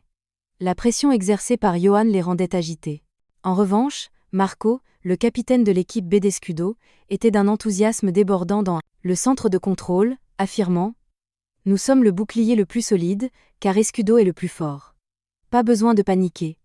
Pas besoin de s'inquiéter. » Puis, il reçut une notification de ses subordonnés indiquant qu'il était temps de partir, alors il quitta le centre de contrôle de sécurité en chantant et en dansant, sans que l'on sache encore clairement ce qu'il allait faire. De l'autre côté, Pietro suivait Costa alors qu'il vérifiait méthodiquement chaque recoin du bâtiment. Costa lui dit que la clé du travail de sécurité réside dans l'expérience. La raison pour laquelle il avait atteint son poste actuel était due à son expérience dans des dizaines de milliers d'opérations, une hauteur que les jeunes comme Pietro n'ont pas encore atteinte. Pietro acquiesça, reconnaissant que l'expérience est en effet cruciale. Lui et toute l'équipe contrôlaient étroitement tous les détails insignifiants pour s'assurer que les dispositifs de sécurité du bâtiment étaient extrêmement bien gérés. Il n'y avait aucune trace d'entrée d'étrangers. En se plaçant d'un autre point de vue, si c'était Yohan, par où entrerait-il dans le bâtiment? Soudain, l'alarme du bâtiment retentit, et Costa s'empressa de faire en sorte que le personnel agisse. Pietro avait initialement prévu de se rendre immédiatement à l'endroit où l'alarme avait retenti, mais le geste de Costa vérifiant sa montre attira son attention. Bien que vérifier l'heure ne soit pas problématique, Pietro sentait que quelque chose clochait. Bientôt, le personnel de sécurité arriva sur les lieux de l'alarme, révélant des expressions horrifiées. Quelqu'un était mort dans le couloir. Il était temporairement impossible d'identifier la victime car elle avait été décapitée. Malgré le bruit des coups de feu, il n'y avait aucune blessure par balle. La victime a été inexplicablement décapitée. L'identification grâce à un badge de travail a confirmé que le défunt était Marco, le chef de l'équipe de sécurité B. Instantanément, tout le bâtiment a plongé dans le chaos. Logiquement, tout le bâtiment avait été verrouillé, et pas même une mouche ne pouvait entrer. Alors, comment Yohan a-t-il réussi l'assassinat? D'un autre point de vue, Yohan avait publiquement déclaré son intention de tuer Cho Eun-chan, ce qui rendait peu probable qu'il s'introduise dans un bâtiment aussi bien sécurisé. De plus, il avait laissé sa signature sur le bâtiment hier, clairement conscient des mesures de sécurité impénétrables à l'intérieur. Ainsi, la seule explication était que Yohan s'était déjà infiltré dans le bâtiment. Il s'était déguisé en l'un des membres du personnel du bâtiment, ce qui signifie que Yohan est parmi nous. À ce moment-là, tous les téléphones ont reçu la même vidéo. La vidéo montrait la surveillance du couloir, et dans la vidéo, on voyait courir le chef de l'équipe de sécurité B. Marco, il était traîné dans l'ombre par une paire de mains et disparaissait lentement. Peu de temps après, une silhouette apparut, tenant un objet rond et sphérique. En voyant cette scène, Pietro fut vraiment surpris. Cette personne semblait plus confiante que les autres disciples, et son plan était méticuleux et impeccable. La personne leva lentement l'objet dans sa main, et il s'avéra que c'était la tête de Marco. Sur le visage était écrite une série de mots anglais qui disaient « Personne ne sortira d'ici vivant. Voyons qui gagne, vieil homme. »